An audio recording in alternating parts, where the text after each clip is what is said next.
지난 16일 동해 민통선 인근으로 북한 남성이 월남했을 당시 군의 감시 장비에 8번 포착될 때까지도 적절한 조치가 이루어지지 않았던 것으로 군 조사 결과 드러났습니다.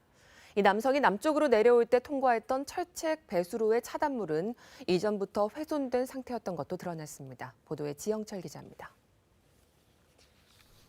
지난 16일 동해 민통선 인근으로 신원 미상자가 월남한 직후 경계 실패라는 비판이 터져나왔습니다. 합동참모본부가 현장에 검열단을 파견해 조사한 결과 사실로 확인됐습니다. 새벽 1시 5분쯤 통일전망대 인근 해안으로 올라온 북한 남성은 해안으로 올라온 직후 30여 분 동안 군 감시 카메라 넉 대에 5번 포착됐고 경계 시스템 알림도 2차례 작동했지만 근무자는 조치하지 않았습니다. 군은 당시 시스템 점검 중이었고 오경보로 판단한 것으로 보인다고 설명했습니다.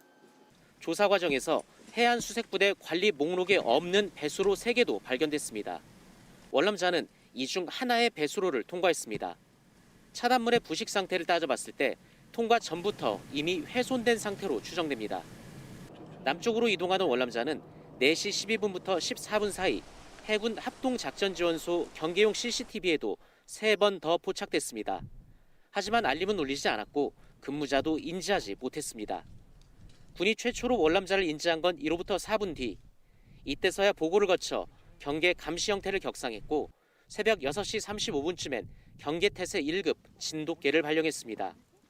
군이 수색을 통해 신원을 확보한 건 7시 27분쯤입니다. 월남자가 우리 해안에 상륙해서 군이 인지하기까지 3시간 이상이, 신병을 확보하기까지는 6시간 20분이 걸렸습니다. 군은 이 월남자가 북한에서 헤엄쳐 남으로 이동한 것으로 추정했습니다. 잠수복 안에 패딩 형태의 옷을 입고 있었으며 당시 해류도 북쪽에서 남으로 흘렀다고 설명했습니다. 군은 당시 상황 판단이 안일했고 작전 수행도 미흡했다고 인정했습니다. 또 이번 상황을 엄중하게 보고 경계 체계도 보완하겠다고 밝혔습니다. KBS 뉴스 지형철입니다.